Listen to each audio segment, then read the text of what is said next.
Uploading videos to YouTube manually every single time can get tiring, especially if you post often. So in this video, I'll show you how to automate video uploads to YouTube using Zapier. This is a full updated guide for 2026, and by the end, your videos can upload automatically, without you doing the repetitive work. Before we start, you'll need three things: a YouTube channel, a Zapier account, and a place where your videos are stored, like Google Drive or Dropbox. Once that's ready, we can connect everything together. First, log in to your Zapier account and create a new Zap.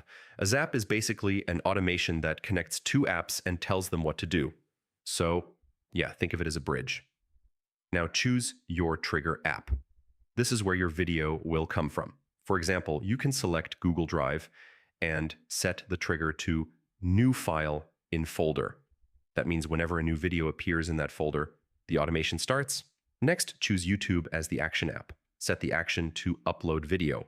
Zapier will ask you to connect your YouTube account and allow permissions. This is required, so it can upload on your behalf. Now you'll map the details. Choose the video file from your storage, add the title, description, tags, and privacy settings. You can even make these dynamic, so the title changes automatically based on the file name. Finally, test the Zap to make sure everything works. If the test succeeds, turn the automation on. From now on, every time you add a video to that folder, it uploads to YouTube automatically. And that's it. You've just automated your YouTube video uploads using Zapier, saving time and avoiding manual work. If this guide helped you, make sure to like the video and subscribe for more automation and creator tips.